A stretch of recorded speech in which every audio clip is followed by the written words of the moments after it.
Kami mengucap syukur kepadamu Bapa kami yang bertahta di sorga, yang penuh dengan kasih, penuh dengan kemuliaan. Kami ada hari ini karena anugerah Allah. Kami sudah memuji dan menyembah Engkau. Saatnya kami duduk diam di hadapan Bapa, memperdengarkan suaramu kepada kami melalui bibir lidah hamba-Mu. Kami rindu terus belajar dan diajar oleh firman Allah. Berfirmanlah Tuhan kepada kami, karena kami siap dan rindu untuk mendengarkan firman-Mu. Dalam nama Tuhan Yesus, kami sambut firman-Mu. Haleluya. Amin. Amin. Silakan duduk Bapak Ibu yang terkasih. Salam sejahtera bagi kita Bapak Ibu yang terkasih dalam Tuhan kita Yesus Kristus. Firman Tuhan hari ini berjudul membangun tahta Allah. Tahta Allah itu artinya pusat kekuasaan Tuhan atau pusat kekuasaan Allah. Itu artinya tahta Allah. Setiap orang percaya, saudaraku sekalian, memang dipanggil untuk kita membangun tahta Allah di dalam kehidupan kita. Membangun tahta Allah itu artinya menyediakan tempat bagi Allah untuk bertahta dan memerintah dalam hidup kita. Sekali lagi untuk bertahta dan memerintah di dalam hidup kita. Dia menjadi orang atau menjadi pribadi yang pertama. Pribadi yang terutama atau yang menduduki posisi tertinggi dalam kehidupan kita. Saudara-saudara, saat kita memuji dan menyembah Allah yang menuntut segenap hati kita, jiwa kita, akal kita, sesungguhnya kita sedang mengakui bahwa Dia besar, Dia kudus, maka juga sesungguhnya juga kita sedang mengundang kerajaan Allah nyata dalam. Saat Allah bertahta atau ketika Allah kita persilakan bertahta penuh dalam kehidupan kita, maka apa yang dikehendakinya, dikehendaki oleh Tuhan Allah, itulah yang akan terjadi oleh karena Dia memiliki kuasa. Lalu bagaimana kita bisa membangun tahta Allah dalam hidup kita? Bersama-sama kita akan membaca Alkitab dari Mazmur pasal 99. Mazmur 99 ayat yang pertama sampai ayatnya yang ke-9. Demikian firman Tuhan. Mari kita simak bersama-sama. Tuhanlah Raja. Biarlah bangsa-bangsa gemetar. Ia bersemayam di atas kerubim. Biarlah bumi berguncang. Sebab, saya ulang, Tuhan itu maha besar di Sion. Ia tinggi di atas segala bangsa. Biarlah mereka memuji namamu yang besar dan dahsyat. Dialah yang kudus. Engkau Raja yang kuat, yang mencintai hukum. Engkaulah yang menegakkan kebenaran, hukum dan keadilan di antara keturunan Yakub. Engkaulah yang melakukan. Tinggikanlah Tuhan Allah kita. Sujudlah menyembah pada tumpuan kakinya. Dialah yang kudus. Musa dan Harun tergolong imamnya. Dan Samuel tergolong orang yang menyerukan namanya. Mereka berseru kepada Tuhan dan ia menjawab mereka. Ayat 7. Dari tiang awan ia berbicara kepada mereka. Mereka telah berpegang pada ketentuannya dan ketetapan yang diberikannya kepada mereka. Tuhan Allah kami, Engkau telah menjawab mereka. Engkaulah Allah yang mengampuni mereka, tetapi yang juga membalas perbuatan mereka. Tinggikanlah Tuhan Allah kita. Dan sujudlah menyembah pada gunungnya yang kudus. Sebab Tuhan Allah kita kudus. Amin. Dari pembacaan firman ini, Bapak dan Ibu yang terkasih dalam Kristus, kita menemukan 3 jawaban atas pertanyaan tadi, yaitu bagaimana kita bisa membangun tahta Allah. Membangun kekuatan Allah. Karena tahta itu sekali lagi adalah pusat kekuatan Allah. Kita pernah berkata bahwa Allah bertahta di atas pujian umatnya. Artinya Allah memiliki kekuatan, kekuasaan di saat umat Tuhan memuji dan menyembah. Untuk kita dapat membangun tahta Allah dalam hidup kita, saudara-saudara, yang pertama adalah kita harus mengakui kebesaran dan kekudusannya. Kita harus akui bahwa Allah itu besar, Allah itu kudus. Di ayat yang ketiga tadi berkata, biarlah mereka memuji namamu yang besar dan dahsyat. Dialah yang kudus. Ayat 5 juga berkata, tinggikanlah Tuhan Allah kita, sujudlah menyembah pada tumpuan kakinya. Dialah yang kudus. Juga ayat 9 terakhir. Tinggikanlah Tuhan Allah kita.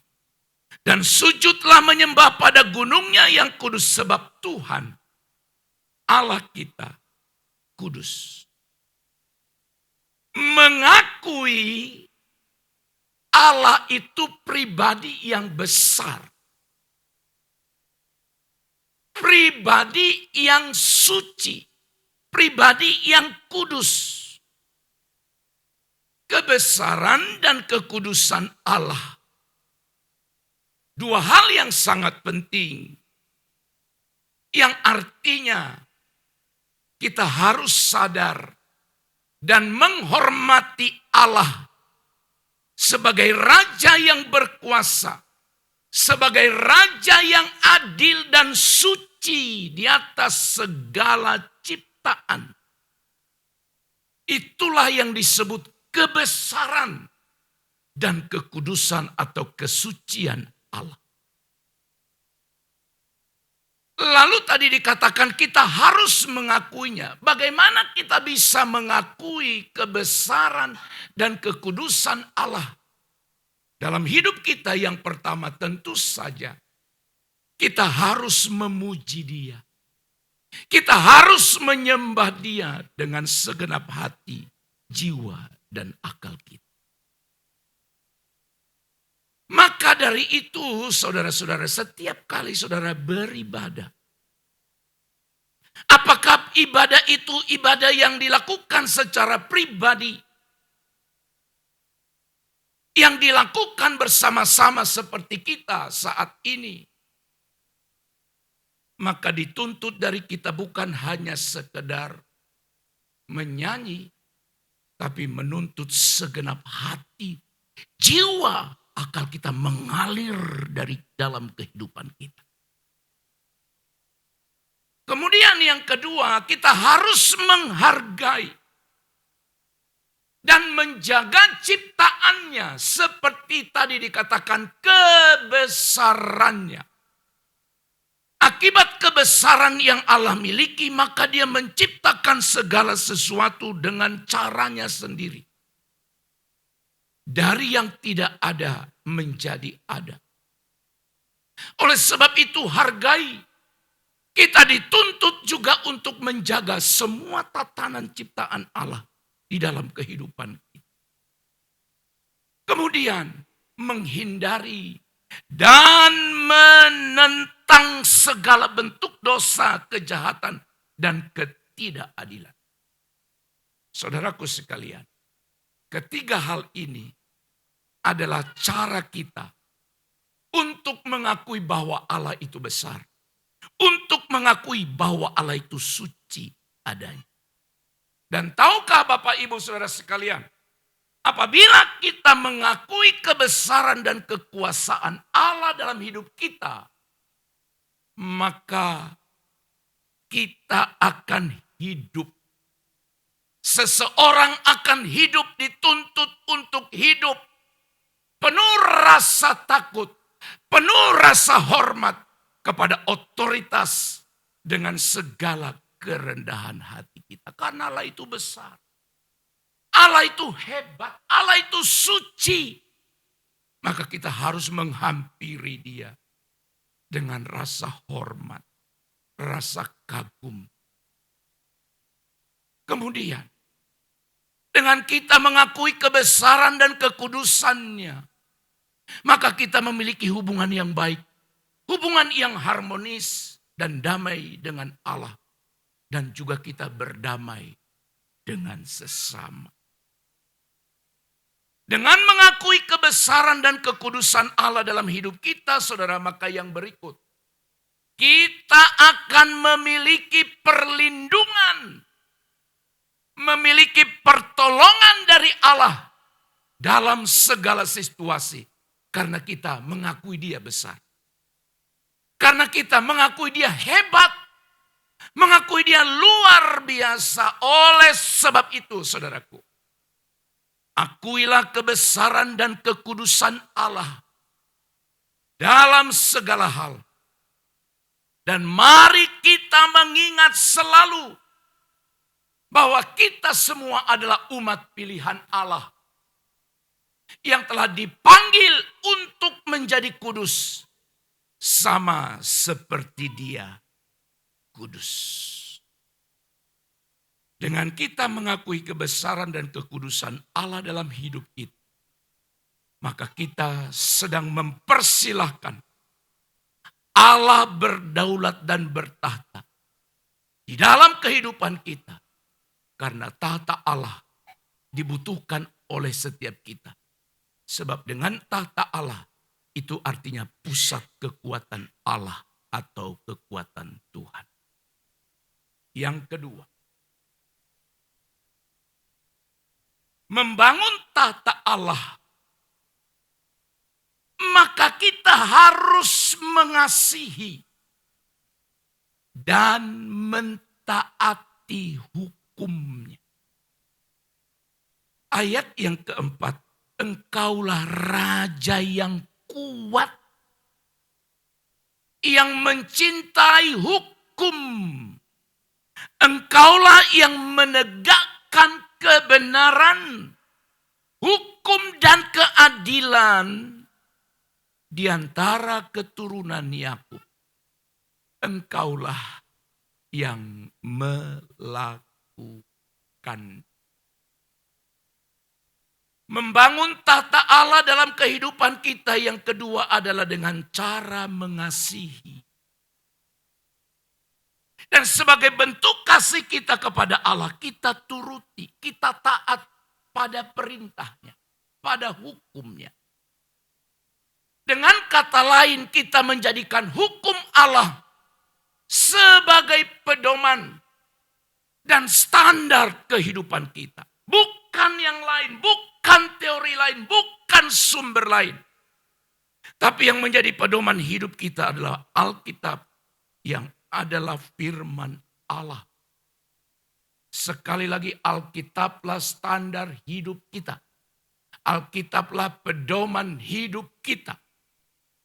Maka orang yang sadar bahwa Alkitab adalah sumber, Alkitab adalah pedoman hidupnya, maka dia, saudara-saudara, akan membaca dan merenungkan firman Allah itu setiap hari.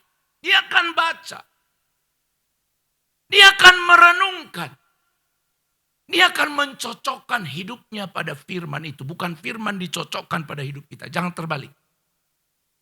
Hidup kita dicocokkan, disesuaikan dengan firman. Oleh sebab itu baca. Kemudian sebagai cara kita mengasihi dan mentaati hukum Allah, kita harus menjalankan perintah Allah dalam kehidupan pribadi kita. Firman Allah menjadi pedoman dalam keluarga kita.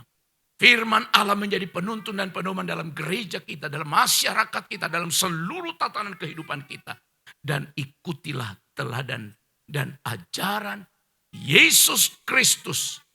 Maka saudara-saudara, dengan mengasihi dan mentaati hukum Allah, sekali lagi, dengan kita mengasihi, dengan kita taat pada hukum Allah, maka yang pertama kita akan memiliki hati yang bijaksana, hidup yang bijaksana, hidup yang penuh berkat. Dan kita akan menjadi saksi. Ini kehendak Allah dalam hidup manusia. Kehendak Allah bagi kita hidup dengan bijaksana, hidup sesuai dengan keinginan Allah. Hidup kita menjadi berkat. Hidup kita menjadi kesaksian. Dan juga dengan mengasihi dan mentaati hukum Allah, maka kita akan memiliki hubungan yang saling mengasihi, terutama menghormati Allah. Dan hukum yang kedua yang Alkitab katakan yang sama dengan kasih kepada Allah adalah kasih terhadap sesama. Memiliki kebahagiaan dan kepuasan dalam melakukan kehendak Allah juga bagian daripada orang yang mengasihi dan mentaati hukum Allah. Oleh sebab itu, saudara, marilah kita mengasihi, mentaati dengan pertolongan Tuhan.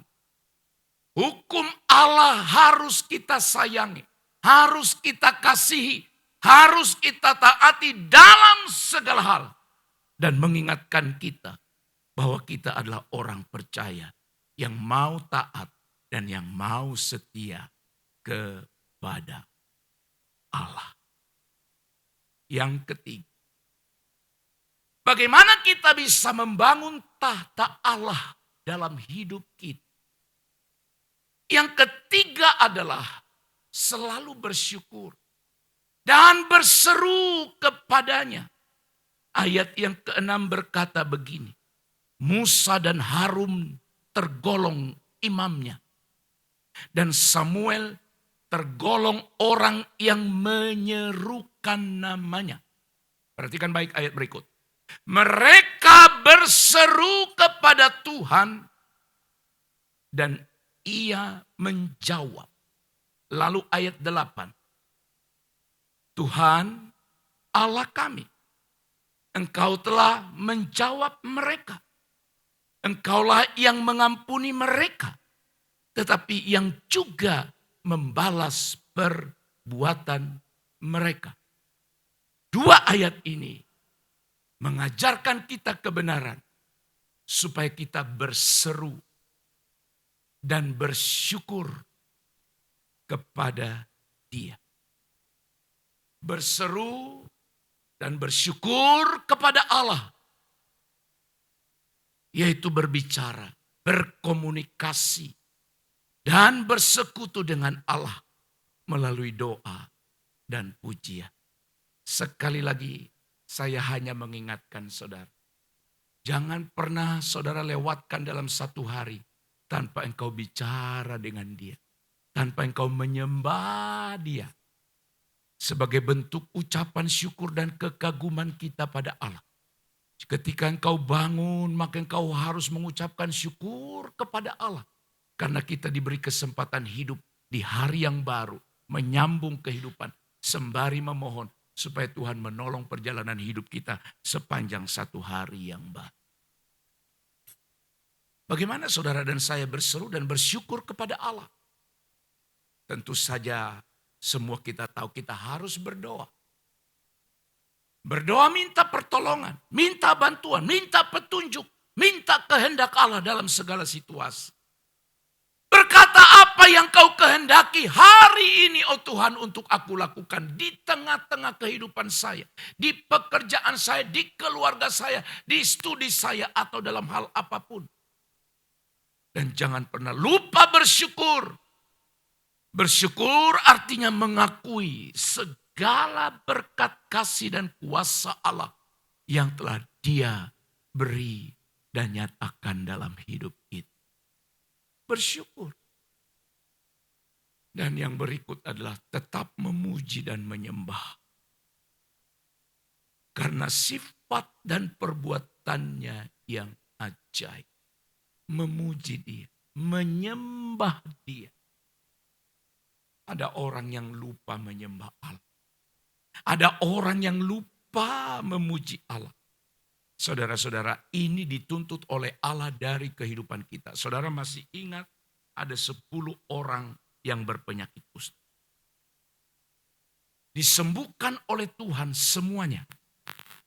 Dengar, sembuh semuanya. Alkitab berkata hanya 1 dari 10. Setelah dia lihat tubuhnya sudah sembuh. Dia sadar, aku ini tadinya sudah ditolak oleh masyarakat. Sudah dijauhi karena orang yang berpenyakit kusta itu dijauhi. Dia enggak menjijikkan. Orang menjauhi dia. Tapi sekarang dia tahu Tuhan sembuhkan aku. Tuhan pulihkan aku dan sekarang aku kembali ke masyarakat dan masyarakat bisa terima aku. Dan sebelum dia kembali ke masyarakat, dia balik dulu kepada Tuhan. Alkitab berkata dia tersungkur di bawah kaki Tuhan. Untuk memuji dan mengucap syukur atas apa yang Tuhan perbuat. Dengar, kisah itu tidak titik berhenti sampai di situ. Ketika dia datang lalu menyembah Tuhan. Lalu kisah tidak ada lagi. Ada kisah yang luar biasa di situ. Apa itu? Yesus berkata, bukankah yang 9 orang lain itu? Yesus tahu bahwa bukan hanya dia yang sembuh. Tapi yang 9 itu juga sembuh. Yesus tahu. Tapi saudara baca ayat itu, Tuhan tuntut. Sebenarnya yang 9 itu juga harus datang untuk bersyukur di hadapan Allah. Tapi hanya 1 orang. Saya lama mikir-mikir ayat itu Pak, Bu. Gak 5 yang pulang. 5 pergi. Gak ada 50%, 50%. 1 saja. Kenapa 1? Saya hanya beranggapan. Betapa mudahnya seseorang untuk lupa. Betapa sulitnya seseorang untuk datang tersungkur di kaki Tuhan. Betapa banyaknya orang tidak sadar bahwa segala sesuatu yang dia miliki, yang dia peroleh, yang dia nikmati sampai hari ini adalah anugerah Allah. Biarlah saya dan saudara masuk pada kategori orang yang 1 itu. Tidak banyak, tapi harus datang memuji dan menyembah karena Allah menghendaki. Saudara, dengan kita berseru, dengan kita bersyukur kepada Allah, bukan sia-sia ucapan syukurmu, bukan sia-sia seruan kita, Allah menghargainya. Maka kita akan memiliki hidup yang penuh iman, pengharapan dan sukacita. Dengan kita selalu memuji dan bersyukur kepada Allah, maka kita memiliki hubungan yang lebih erat, hubungan yang harmonis, hubungan yang lebih intim dengan Allah. Juga dengan kita selalu bersyukur dan berseru, maka kita akan memiliki kesaksian dan pengaruh yang positif kepada orang lain. Karena kita selalu berprinsip, selalu berbicara kepada siapapun untuk berkata, aku sadar, aku ada hari ini karena Tuhan. Aku sadar semua yang aku punya, semua yang aku miliki, semua yang dapat aku perbuat hari ini, itu karena Tuhan. Maka dengan berkata demikian, saudara-saudara, kita telah memberi kesaksian. Oleh sebab itu, tetaplah berseru, tetaplah bersyukur kepada Allah dalam segala hal. Sebab kita adalah orang-orang yang dicintai. Dicintai oleh Allah. Dan Allah berjanji akan mendengar setiap seruan kita. Oleh sebab itu saudaraku yang dikasih oleh Tuhan, bangunlah tata Allah. Bangunlah tata Allah dalam kehidupan saudara. Dengan mengakui bahwa dia Allah yang besar, Allah yang kudus. Dan kedua, mengasihi dan mentaati hukum atau perintahnya. Dan yang terakhir saudara, membangun tata Allah dalam hidup kita adalah dengan kita selalu berseru, selalu bersyukur kepada Allah. Ketika kita melakukan ini, dengar, maka kita akan memperoleh, akan mendapatkan kekuatan Allah. Kekuatan yang daripada Allah ada pada kita. Oleh sebab itu saudaraku, jangan anggap hal ini hal biasa. Jangan anggap ini hal yang rendah. Tapi jadikan ini menjadi prioritas utama dalam hidup kita. Dengan selalu berkata bahwa engkau Allah harus menduduki posisi tertinggi, teratas, teragung, termulia dalam kehidupanku. Itulah artinya kita membangun tata Allah dalam kehidupan kita. Kiranya Tuhan menolong dan memberkati kita. Amin. Mari kita berdoa. Kami mengucap syukur ya Tuhan. Hari ini Engkau telah mengajar setiap kami. Supaya kami membangun tahta Allah dalam hidup kami. Selalu meninggikan Engkau. Selalu menyembah Engkau. Sebab Engkau Tuhan, Allah kami yang kudus. Allah kami yang besar. Allah kami yang luar biasa. Terima kasih Tuhan untuk firman-Mu pada saat ini. Kiranya kehidupan kami dipenuhi, dikuasai oleh kehadiran Allah senantiasa. Karena kami telah membangun dan mempersilahkan Engkau untuk bertahta di dalam kehidupan kami. Bertahtalah, berkuasalah dalam kehidupan kami. Dalam nama Tuhan Yesus, kami berdoa dan mengucap syukur. Haleluya. Amin.